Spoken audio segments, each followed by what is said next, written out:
귀한 찬양 감사드리고 또 바이올린 연주해 주신 분께도 감사드립니다.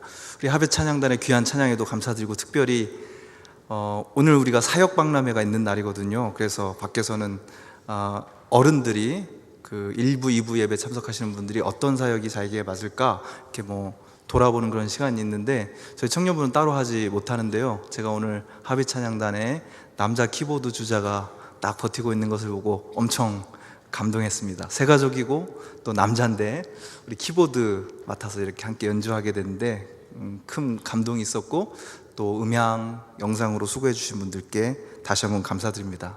제가 설교 원고를 미리 보내가지고 영상 띄워야 되는데 그것도 오늘 잊어버리고 그냥 왔습니다. 그냥 제 설교에 잘 집중해 주시면 될 것 같습니다. 오늘은 영상팀도요. 오늘 제가 고른 본문은 잠언인데요. 우리 청년부 속장, 지역장 교사들이 2017년 한 해 동안 열심히 구약 성경을 쭉 읽어가면서 성경 공부를 하고 있습니다. 아마 여러분들이 속회에서 속장들에게, 지역장들에게 뭔가 신약 성경, 구약 성경을 쭉 꿰뚫는 뭔가가 느껴진다 하면 다 이 성경 공부 덕분입니다. 지금은 한창 열왕기서를 읽고 있는 곳이 많이 있을 텐데요. 마침 세일의 새벽 기도회 기간에 담임 목사님께서 엘리야가 나오는 그 열왕기를 가지고 또 말씀을 전해주고 계십니다. 엘리야는 구약 성경에서 예언자들을 대표하는 인물입니다. 그래서 변화산상에서 예수님께 나타난 인물이 모세와 엘리야인 것은 우연이 아닙니다. 모세는 율법서 토라를 상징하는 인물이고 엘리야는 그 나머지 예언서를 상징하는 인물입니다. 그러니까 모세와 엘리야가 나타났다는 것은 구약 성경 전체를 상징하는 두 사람이 예수님 앞에 나타났다, 그런 뜻이거든요. 그만큼 엘리야의 비중이 큽니다. 예언자들의 목소리를 우리가 듣고 있느라면 우리의 마음이 뜨겁게 불타오르는 것을 느낄 때가 있습니다. 아주 격정적입니다. 잘못된 이 세상과 또 인간들의 삶을 처절하게 꾸짖는 하늘의 목소리처럼 들려옵니다. 그런데 구약 성경을 읽다 보면 그와는 반대로 아주 차분하게 우리의 마음을 가라앉히면서 우리의 어쩌면 소소한 일상들을 돌아보게 하는 땅의 목소리가 들려옵니다. 오늘 본문이 속해 있는 잠언이 아주 대표적인 예입니다. 모태신앙인 분들은 그런 경험 종종 있을 텐데요. 부모님들은 이상하게 잠언을 읽으라고 많이 하셨습니다. 우리 지휘자님이 끄떡끄떡 하시잖아요. 공부에 별로 취미가 없는 아들들에게 어머니들은 잠언을 읽어주는 걸 굉장히 좋아합니다. 지금 생각해도 그 마음이 이해가 됩니다. 왜냐하면 이런 말이 나오거든요. 내 아들아, 내 아비의 명령을 지키며 내 어미의 법을 떠나지 말고 그것을 항상 내 마음에 새기며 내 목에 매라. 이런 말이 잠언 6장에 나옵니다. 한참 잠이 많은 중고등학교 시절은 어떻습니까? 그때 너무 해주고 싶은 말이 성경에 또 딱 나와 있습니다. 게으른 자요, 네가 어느 때까지 누워있겠느냐? 네가 어느 때까지 잠이 깨어 일어나겠는가? 좀 더 자자, 좀 더 졸자, 손을 모으고 좀 더 누워있자 하면 내 빈궁이 강도같이 오며 내 곤핍이 군사같이 이르리라. 잠언입니다. 부모님들이 우리 자녀들에게 꼭 해주고 싶은 말들이 거기에 빼곡히 적혀 있어요. 제 스타일 아닙니다. 자주 건너뛰고 그 다음에 전도서로 넘어가는 거죠. 지혜와 지식을 강조하고 악하고 어리석은 삶을 경고합니다. 구구절절 지당한 말들이 이어지죠. 그러면 계속 읽다 보면 이런 생각이 가끔 들어요. 내가 지금 성경을 읽고 있는 건가, 명심보감을 읽고 있는 건가? 구별이 잘 안 될 때가 있습니다. 솔직히 저는 그래서 잠언 읽기가 성경 전체 중에서 제일 힘듭니다. 차라리 요한계시록 읽는 게 나아요. 저는 모든 것이 막 무너지고 막 그러는 게 훨씬 낫습니다. 근데 잠언을 읽으면서 졸 때가 제일 많아요. 반감이 생길 때도 있습니다. 그러다가 문득 잠언을 이번에도 다시 읽으면서 이런 생각을 해보게 됐습니다. 혹시 내가 너무 빨리 읽고 있는 건 아닌가? 빨리 읽고 거기서 무슨 교훈을 찾아내고 빨리 뭔가 내 마음에 감동을 주는 그런 것들을 찾아내기 위한 그냥 속독을 하고 있는 것은 아닌가라는 생각을 하게 되었습니다. 하나님의 말씀을 대하는데 내가 마치 소설책 읽듯이 무슨 문제집에 있는 지문을 읽듯이 그렇게 빨리 읽어 치우는 것 같은 그런 느낌이 들었습니다. 그래서 한번 아주 천천히 읽어보기로 했습니다. 얼른 읽어 치우는 것이 아니라 초저속 독서. 이렇게 내가 천천히 읽을 수 있나? 라고 생각될 정도로 천천히 한번 읽어보기로 했습니다. 그리고 하루에 몇 장씩 여러분들 읽잖아요, 그렇죠? 하루에 10장, 20장도 읽는 분들 계실 텐데 그냥 몇 절만 딱 집중해서 읽으면서 이게 나를 위한 말씀이다. 이 이상도 가지 말고 이 이하도 가지 말고 딱 이 말씀에 집중해서 읽어보자 하면서 읽어보았습니다. 나는 오늘 이 말씀하고만 만난다. 오늘 이 말씀을 내 삶에 정말 우직하게 실천해보자, 적용시켜보자. 그런 마음으로 잠언의 말씀들을 붙잡기 시작했습니다. 그러자, 다 그랬던 건 아닌데요, 그러자 정말로 성급한 나의 마음을 차분히 가라앉히는 땅의 말씀들이 아주 신선하게 다가오기 시작했습니다. 저는 이 가을을 맞아서 여러분들과 함께 그 신선함을 나누고 싶습니다. 먼저 13절의 말씀을 아주 천천히 읽었습니다. 우리 간지에 있으니까 같이 한번 천천히 읽어볼까요? 13절입니다. 시작. 마음의 즐거움은 얼굴을 빛나게 하여도 마음의 근심은 심령을 상하게 하느니라. 보통 성경 하면은 이렇게 해라 저렇게 해라, 특히 잠언도 너 이래서는 안 된다, 이래야 된다, 그렇게 훈수 두는 것 같은 말인 줄 알았는데 가만히 반복해서 읽어보니까 이것은 그냥 관찰이었어요.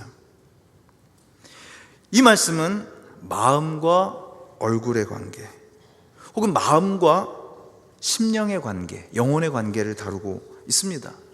판단하는 말이 아니에요. 그냥 사실을 있는 그대로 나타내는 말인 것 같았습니다. 여러분, 최근에 사람의 얼굴 본 적 있으십니까? 솔직히 여러분, 사람 얼굴을 더 많이 봅니까? 아니면 핸드폰을 더 많이 봅니까? 어느 문명학자가 그렇게 얘기했어요. 유리 감옥, 네모난 유리 감옥. 우리 시대에 핸드폰을 일컫는 말입니다. 그리고 전 세계에서 핸드폰을 제일 많이 보는 나라는 코리아예요. 자, 그래서 여러분들한테 한번 묻고 싶어요. 여러분들은 사람의 얼굴을 볼 때가 더 많습니까? 아니면 핸드폰 볼 때가 더 많습니까? 사람의 얼굴 보면서 그 안에 나타난 분노와 좌절과 기쁨과 또 뭔가 열망과 이런 것을 느껴본 적이 언제입니까? 이제 그러다 보니까 다른 사람들 얼굴 보면 왜 꼬나봐 이러면서 나에게 공격적인 말이 오지 않을까 걱정도 됩니다. 사람의 얼굴을 바라본다는 게 오히려 그 사람을 도발하는 일처럼 느껴지게 되었습니다. 아이들도 사람 얼굴을 별로 보지 않습니다. TV를 많이 보고요, 핸드폰을 많이 봅니다. 그러다 보니까 아이들에게서 나타나는 증세가 있어요. 상대방의 얼굴을 보고 감정을 읽어내는 능력이 현격히 떨어지고 있습니다. 그러니까 저 사람이 지금 나한테 화난 건지, 아니면 나 때문에 슬픈 건지, 아니면 관심을 필요로 하는 건지 잘 읽어내지를 못해요. 여러분, 책을 많이 읽어야지 책을 잘 읽어내겠죠? 마찬가지로 사람의 얼굴을 자주 들여다봐야지 그 사람이 가지고 있는 표정이 무엇을 의미하는지, 어떤 감정인지를 알 수 있습니다. 그런데 안 보잖아요. 그러니까 자꾸 오해하는 겁니다. 그리고 정말 좋아서 웃는 건데 왜 비웃어? 이렇게 하면서 이제 주먹이 나가는 일이 요즘 초등학교에서 많이 벌어지고 있는 일입니다. 자, 아무튼 저는 오늘 13절 말씀을 굉장히 오랫동안 한번 생각해 봤습니다. 그렇지. 마음의 즐거움은 얼굴을 빛나게 합니다. 얼굴에다가 뭘 바르잖아요. 우리는 열심히 바릅니다. 저도 엔타이 에이징, 이렇게 써 있는 거 보고 이렇게 발라요. 뭐 바르다 보니까 있더라고요. 젊어 보이고 싶은 거죠. 그런데 그런 생각 해봤습니다. 이것도 한계가 있겠죠. 분명한 한계가 있잖아요. 아시잖아요, 여러분. 그런데 제가 저 사람 안에서 나오는 저 젊음의 기운은 정말 어쩔 수 없구나 라고 느끼는 거를 60대, 70대 된 권사님들한테서도 발견합니다. 어떻게 저렇게 아름다울 수 있을까? 뭐 사실 20, 30대 여자 청년들한테 뭐 가끔 이런 소리를 들어요. 곱게 늙고 싶어요. 벌써부터 늙을 걱정을 이렇게 하더라고요. 자, 그런데 좋은 게 있습니다.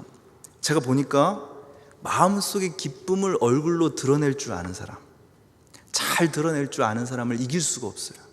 아무리 화장하고 아무리 비포 앤 애프터 성형해도 이길 수가 없습니다. 내 마음의 기쁨을 얼굴로 환히 드러내는 게 익숙해진 사람. 그래서 길이 트인 거예요. 저 사람 안에 저런 기쁨이 있구나라는 것을 금방 느낄 수 있습니다. 여러분, 그래서 부탁합니다. 여러분들 영혼에 기쁨을 줄 수 있는 것을 하루에 한 가지 이상씩 꼭 하십시오. 제가 이 말씀 앞에 나를 비춰봤어요. 난 뭘 하고 있는가? 난 뭘 하고 있는가? 가끔 대학교에서 강의하다가 이런 질문을 던집니다. 자, 지난 일주일 동안 여러분의 마음을 가장 기쁘게 했던 것 한번 얘기해 보세요. 그런데 생각을 못 해요. 근데 거꾸로 지난 한 주간 여러분 제일 열받았던 거 얘기해 보세요. 그러면 2개 이상 3개 막 계속 얘기해서 잘라야 됩니다. 내 영혼을 기쁘게 했던 것 잘 모르고요, 잘 기억도 하지 못하고 나는 계속 힘든 일이 생긴다, 이렇게 생각을 하고 있는 거죠. 여러분, 여러분들의 영혼에 참된 기쁨을 줄 수 있는 것 하루에 한 가지씩 꼭 찾아보십시오. 무슨 화장품으로 꾸민 것보다 여러분 얼굴이 빛이 날 겁니다. 여러분 주변에도 그런 사람들 있습니다. 여러분들이 잘 안 봐서 그렇지. 저는 가끔 핸드폰을 좀 몇 시간 동안 포기하고 사람들 얼굴을 봐요. 티 안 나게. 왜 꼬나봐? 이런 소리를 청년들에게 듣지 않기 위해서입니다. 얼굴을 볼 때 눈을 보면 상당히 도발적이거든요. 그래서 누군가 가르쳐 주더라고요. 심리학자가. 여기쯤을 보면은 이렇게 사람이 굉장히 안정감을 느낀다고 그럽니다. 여기쯤. 빛이 나는 사람들이 있어요. 자기 안에 있는 기쁨, 그 사람 안에 있는 그리스도, 그 사람 안에 있는 평화가 겉으로 드러납니다. 그러면요, 전염이 돼요. 그 사람이 환히 비춰주는 그 얼굴빛이 나도 따뜻하게 합니다. 그러다 보면은 근심이 점점 스러들게 됩니다. 마치 무슨 이렇게 해가 쫙 났을 때 곰팡이가 사라지듯이, 눈이 녹듯이 그렇게 되는 거예요. 근데 거꾸로 우리 안에 기쁨을 찾아내지 못하면 어떻게 되냐면은 우리 안에 있는 근심이 우리의 영혼을 점점 갉아먹습니다.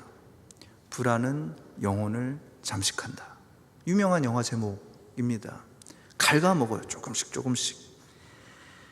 성 어거스틴은 이런 말을 했습니다. 우리의 몸이 좋은 음식을 먹어야 영양을 잘 유지하는 것처럼 우리의 영혼은 기쁨을 먹고 산다. 우리 영혼은 기쁨을 먹어야지 살 수 있어요. 근데 여러분, 그 기쁨 먹어본 지가 언제입니까? 나의 하루, 나의 마음, 나의 존재의 중심, 나의 영혼을 기쁘게 할 만한 것을 찾아보시길 바랍니다. 좋은 음악일 수 있습니다. 산책일 수 있어요. 좋은 시를 한 편 읽는 것일 수 있습니다. 저는 아예 샬롬 기도송을 녹음해가지고 주중에 몇 번씩 듣습니다. 힘들 때마다. 그러면은 이렇게 살아나는 게 느껴집니다. 기뻐요. 친구에게 전화해서 정겨운 대화를 나눌 수도 있습니다. 무엇이 나를 기쁘게 하는가? 한번 살펴보십시오. 반드시 여러분을 기쁘게 해주는 것이 있는데 그런 데는 관심이 없으니 정말 나에게 기쁨이 될 만한 것이 와도 우리는 계속 차내는 겁니다. 왜냐하면 근심하는 게 더 익숙해요. 편안합니다. 늘 자기 연민에 빠져서 내 인생은 왜 이 모양 이 꼴일까 하는 게 훨씬 쉽습니다, 여러분. 힘든 일 같지만 그래요. 나의 슬픔, 나의 어려운 처지에만 몰두하지 말고 나의 마음을 자꾸만 다른 데로 돌려봅니다. 명철한 자의 마음은 지식을 찾거든요. 여기서 지식이라는 말은 시험 보기 위한 암기용 지식이 아니라 사물들과 그리고 이 사회를 유지하고 있는 근본적인 질서를 잘 공부해서 내 마음으로 즐기는 것을 뜻합니다. 핸드폰 끄고 고요히 마음 모아 읽고 적어보고 또 그 새로운 알미 나에게 주는 기쁨을, 풍요로움을 누릴 줄 알아야 됩니다. 존 웨슬리가 그런 말을 했어요. 크리스찬들이 책을 안 읽게 되면 구원의 이 사업은 한 세대 안에 망한다. 감리교 운동을 시작하신 웨슬리 선생님이 하신 말씀입니다. 새로운 지식들, 그 지식을 통해서 우리가 이 사회의 흐름과 사물의 이치들을 깨닫는 건 굉장히 좋은 일입니다. 그렇지 않으면 어떻게 돼요? 우리 관심이 먹는 데밖에 쏠리지 않습니다. 미련한 자의 입은 미련한 것을 즐기느니라. 말하는 것도 그렇고요, 또 먹는 것도 그렇습니다. 그냥 뭐 먹을지 제일 치열한 고민이야. 뭐 먹을지, 점심 어느 식당 갈지. 그 고민이 가장 큰 고민이 됩니다. 슬프지 않습니까? 다른 건 다 고민들로 차 있습니다. 그러니까 하루하루가 험악하죠. 15절에 보면 고난받는 자는 그날이 다 험악하다 그렇게 나와 있는데, 여기서 고난은요, 우리가 그리스도의 일을 하기 위해서 열심히 애쓰다가 얻는 참된 고난이 아닙니다. 자꾸만 자기 생각으로만 가득 차 있어서 내 안에서 뒤틀려 있는 그 고민으로 하게 되는 괴로움을 여기서 고난이다 이렇게 이야기하고 있습니다. 내면이 뒤틀려 있는 거예요. 자기 생각밖에 못하는 거죠. 내가 나에게 집착하기 때문에 생기는 괴로움을 뜻하는 말이 여기서 고난입니다. 그런 고난받는 사람, 자기에게 집중해서 자기 고민으로만 꽉 차 있는 사람은 그날이 다 험악하다. 매일매일이 험악합니다. 그런데 마음이 즐거운 자는 항상 잔치하느니라. 오늘도 축제, 내일도 축제, 행복한 나날이 계속된다는 겁니다. 16절에서 17절로 넘어가면 더 재밌습니다. 가산이 적어도 여호와를 경외하는 것이 크게 부하고 번뇌하는 것보다 나으니라. 채소를 먹으며, 육식 좋아하는 분들, 서로 사랑하는 것이 살찐 소를 먹으며 서로 미워하는 것보다 나으니라. 물론 여기서 채소는 먼 여행을 할 때 여행자가 기본적으로 준비해서 챙겨가는 아주 빈약한 양식을 뜻합니다. 꼭 채식을 뜻하는 말은 아니에요. 먼 여행을 가야 되는데 뭐 바리바리 싸가지고 갈 수는 없잖아요. 물론 그런 분들도 계시는 걸로 알고 있습니다. 그러나 도보로 오래 여행을 해야 되면 그렇게 많이 싸갈 수 없어요. 정말 최소한의 그런 식량만 가지고 떠나야 합니다. 자, 이렇게 적고 아주 부족한 식량, 그런 먹을 거리를 가지고 서로 사랑하는 것이 살찐 소고기 먹는 것보다 낫다 이렇게 얘기합니다. 예나 지금이나 살찐 소는 최고의 식사를 뜻하는 말입니다. 탕자가 나갔다가 돌아왔을 때 송아지 잡잖아요. 최고의 잔치가 열린다는 뜻입니다. 여러분, 이 부분을 유진 피터슨의 메시지 성경은 아주 맛깔스럽게 번역했습니다. 하나님을 경외하며 소박하게 사는 것이 골칫거리 가득한 부자로 사는 것보다 낫다. 사랑하며 빵 조각을 나눠 먹는 것이 미워하며 최상급 소갈비를 뜯는 것보다 낫다. 확 와닿습니까? 저는 요즘 우리 시대에 이보다 더 필요한 말이 있을까 생각해 봅니다. 요즘 같은 소비와 탐욕의 시대, 이보다 더 거룩하고 소박한 잠언이 있을까요? 잘 먹고 싶고 먹는 걸로 스트레스 푸는 거 언제까지 하실 겁니까?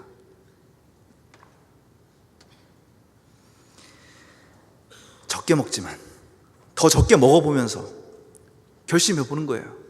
적게 먹고 덜 먹고 가능하면 고기 안 먹고, 그러면서 내 삶을 행복하게 해줄 수 있는 길을 찾아보는 겁니다. 안 그러면 어떻게 되는지 아십니까? 삶이 전쟁터예요. 환경도 다 망가지고 우리의 내면도 다 망가집니다. 초등학생 애들이요, 고기 없으면은 잔반을 엄청나게 많이 남깁니다. 그리고 고기만 먹어서 생기는 위장병들이 엄청나게 많이 늘어나고 있어요. 그럼 여러분들 교사하면 얘기할 거 아니에요. 야, 야채도 먹어야지. 근데 우리도 너무나 고기 좋아하잖아요. 그렇게 먹고 즐겨야지 괜찮은 것처럼 생각하잖아요. 채소를 좋아하십시오. 채소를 먹으며 서로 사랑하는 것이 낫답니다. 채소를 먹는다는 말을 무시하지 마세요, 여러분. 우리의 문명이 과도한 육식 문명으로 박살이 나고 있습니다. 알아요, 우리가. 그런데도 입이 땡기는 걸 어떻게 하지 못합니다. 열심히 기도하죠. 그러나 육식은 못 끊습니다. 중고등부 내려가면 더 심해요. 유초등부 내려가면 불가능합니다. 계속 이렇게 가도 될까요? 안 될 거예요. 채소를 먹으며 서로 사랑하는 것이 살찐 소를 먹는 것보다 낫습니다. 살찐 소를 먹으면 서로 사랑하게 될 수도 있죠. 그러나 제 기억으로는 그렇지 않았던 것 같습니다. 누가 돈을 내느냐, 이런 거 가지고 피 터지게 싸우게 될 수도 있잖아요. 여러분, 여기서 번뇌한다, 크게 부하고 번뇌한다는 말은 전쟁의 소용돌이 속에서 경험하는 두려움과 공포를 뜻하는 말입니다. 채소를 먹으면서 서로 사랑할 줄을 모르는 문명은요, 항상 여러 가지 번뇌에 시달리게 되는데 주로 이런 번뇌들입니다. 경쟁에서 살아남아야 된다, 뒤처지면 죽는다, 이런 생각을 하니까 소고기 열심히 먹으면서 경쟁력을 키워야 되는 거죠. 우리는 이런 생각을 하면서 삶을 전쟁터처럼 만들어가고 있습니다. 그런 청년들의 삶은 불행하기 그지없습니다. 어제 교사 위로회를 했는데 한 선생님이 육식을 하지 않기 때문에 무슨 고기 먹으러 갔거든요. 저는 빠지겠습니다. 그 마음이 저한테 얼마나 소중했는지 모릅니다. 저는 오늘 말씀을 먼저는 여러분 자신이, 그리고 훗날 여러분들의 자식들에게 꼭 들려주기를 바랍니다. 유치부 교사들, 아이들하고 한번 애써 노력해보세요. 얘들아, 꼭 고기 안 먹어도 맛있게 먹는 방법이 있어. 가난해도 괜찮아. 하나님을 제대로 믿는 게 훨씬 중요하다. 가난해도 괜찮아. 사랑하는 게 훨씬 중요해. 문득 생각나는 어느 부부가 있었습니다. 좋은 대학 나왔어요. 열심히 경쟁하면 꽤 훌륭한 직장 생활을 할 수 있는 두 사람, 갑자기 모든 것을 포기하고 경기도 양평에 있는 작은 평화공동체에 속해서 평화운동가의 삶을 살기로 결심합니다. 신앙 때문이에요. 월급이 70만 원이었습니다. 그리고 살 집이 없었기 때문에 친구들과 함께 열심히 흙집을 만들어서 사는 삶을 시작했습니다. 애도 낳았어요. 지금은 5입니다. 근데 애가 2이 되었을 때 이 부부는 벽에다가 손글씨로 예쁘게 이렇게 써놨습니다. 부족하게 키우자. 그러나 풍족하게 사랑해주자. 잘 살고 있습니다. 지금도. 죽을 것 같죠? 누구보다 아름답게 살 수 있습니다. 마지막으로 18절 말씀이 저에게 와닿습니다. 분을 쉽게 내는 자는 다툼을 일으켜도 노하기를 더디하는 자는 시비를 그치게 한다. 얼마나 다행입니까? 노하지 말라고 하지 않고 노하기를 더디하라고 해서 큰 위로를 받았습니다. 더디하기만 하면 될 것 같습니다. 화나는 거 어떻게 할 수 없잖아요. 막 열받잖아요. 막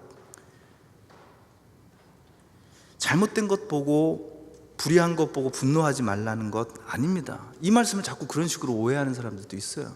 왜요? 분노하고 저항해야 합니다. 그러나 어떻게 분노하느냐가 대단히 중요합니다. 유명한 언어학자이며 사회운동가인 헬레나 노르베지 호지라는 여성학자가 쓴 오래된 미래라는 책이 있죠. 여러분 많이 읽어봤을 겁니다. 인도 북부에 사는 라다크라는 작은 마을에 갔습니다. 그 마을은 서구의 기준으로 봤을 때 너무너무 못 살아요. 기후도 너무 안 좋습니다. 춥고 너무 더워요. 그런데 1000년이 넘도록 아주 평화롭고 건강한 공동체를 꾸려왔습니다. 근데 조금씩 편안하게 해주기 위한 문명들이 들어오면서 그 공동체가 허물어지기 시작합니다. 그래도 여전히 가장 행복한 그런 삶을 살아가고 있는 그들이 있는데요, 그들에게 물어봅니다. 어떻게 행복하게 살 수 있느냐? 쉽게 생산하고 느리게 살 때 가능하다. 그런 라다크 마을에서 최고의 욕이 있거든요. 최고의 욕. 그 사람들도 욕을 한대요. 최고의 욕이 뭐냐면 화 잘 내는 놈. 그게 거의 마을에서 가장 최고의 욕이라는 거죠. 화 잘 내는 놈. 다른 사람들에게 나의 기준을 강요하고 그것이 어긋났을 때 쉽게 분노하고 그 분노를 다스리지 못해 화풀이로 나보다 약한 사람에게 폭력적인 그런 모습, 그런 어리석음이 우리 사회를 지배하고 있습니다. 저는 다릅니까? 여러분은 얼마나 다릅니까? 인간의 분노를 연구하는 많은 사람들이 입을 모아하는 말이 있습니다. 분노는요 굉장히 피상적인 감정이래요. 그 밑으로 들어가면은 내 안에 충족되지 못한 더 깊은 감정들이 있다는 것이죠. 두려움일 수도 있고 슬픔일 수도 있고 외로움일 수도 있습니다. 그러므로 분노하되 그걸 곧바로 폭발시키는 것이 아니라 조금 더디하는 것이 대단히 중요하다고 말하고 있습니다. 일단 강하게 폭발시키면요 통쾌한 느낌은 있을지 모르겠지만 정말로 내가 원했던 것을 이루지 못할 때가 훨씬 더 많다는 것입니다. 즉각적으로 분노를 폭발시키면 그때부터는 전선이 형성됩니다. 그리고 내가 말한 건 무조건 옳고 저쪽은 무조건 틀린 거로 해야지 내가 폭발시킨 게 의미가 있어져요. 시비를 가리는 겁니다. 시비를 가리는 겁니다. 뭐가 옳고 뭐가 그른지를 끊임없이 집착적으로 파고드는 거죠. 그리고 내가 재판관이 됩니다. 지난 금요일 우리 청년 임원들이 오두막이라는 영화를 같이 봤습니다. 거기 보면 놀랍게도 지혜를 상징하는 여인이 주인공에게 보여줘요. 자, 한번 너의 딸을 유괴해서 죽인 그 사람 판단해봐라. 근데 그 유괴범이 어렸을 때부터 계속해서 학대를 당한 그런 한 아이였다. 뭐 판단해봐라. 계속 판단해봐라. 우리는 판단이 그렇게 익숙한데 나중에 주인공이 하는 말이 뭐냐면 나는 판단을 할 능력이 없습니다. 나는 판단을 할 능력이 없어요. 그런데도 불구하고 우리는 평생토록 판단하면 내가 제일 잘하는 것처럼 그렇게 생각을 하고 있죠. 그러니까 시시비비가 계속됩니다. 나는 절대로 틀릴 일이 없어요. 일단 한번 화를 먼저 내면 더더욱 그렇게 됩니다. 물을 수가 없으니까요. 그러나 우리의 삶에 기여하는 분노가 있다고 합니다. 우리의 삶을 도와주는 분노가 있다고 합니다. 그건 뭐냐면 더디한 분노예요. 분노가 나지만 즉각적으로 그걸 폭발시키지 않고 생각해보는 거예요. 내가 왜 이렇게 화가 날까? 내 안에 지금 느껴지는 감정은 무엇인가? 내가 정말 원했던 것은 무엇인가? 그렇게 하면 시간이 흐르면서 나의 삶에도 그리고 상대방의 삶에도 기여할 수 있는 분노가 된다는 것입니다. 그러면서 깨닫게 되는 놀라운 통찰. 중요한 것은 항상 옳고 그름 너머에 있다. 이렇게 잠언에서 찾아난 세 가지 지혜로 여러분들을 축복하고 싶습니다. 여러분, 이 가을의 첫 번째, 여러분의 영혼을 기쁘게 하는 것을 애써 찾아내서 여러분의 얼굴에 빛을 더하기 바랍니다. 두 번째, 더 많이 벌고 더 좋은 것 먹는데 마음 쓰기보다는 더 적게 가지고 사랑하는 길을 찾아나가길 바랍니다. 세 번째, 분노와 혐오로 얼룩진 세상에서 분노보다 더 깊이 고여있는 나의 진실한 소망을 일깨워서 옳고 그름 너머에 있는 관계의 풍요로움을 맛보는 평화의 전령이 되기를 바랍니다. 여러분, 잠언에서 잠자는요 바늘이라는 뜻입니다. 대나무 죽자에다가 모두 함자를 쓴 대나무 바늘을 뜻하는 말이 이 잠자예요. 잠언. 옛사람들이 대나무로 만든 바늘을 가지고 떨어진 옷을 깁거나 떨어진 주머니를 기웠나 봐요. 우리의 인생도 때로는 그런 옷이나 자루 같습니다. 팍팍한 세상살이 속에서 우리의 삶이 닳고 낡아 헤어지거나 구멍이 나죠. 그 터진 구멍으로 우리의 마음도 새나가고 우리의 사랑도 새나가고 관계도 다 새어나갑니다. 그래서 잠언을 주신 것 같아요. 잘 꿰매라고. 그래서 더 기쁘게, 가난하지만 풍요롭게, 화 덜 내고 살아가라고. 아멘. 기도하겠습니다.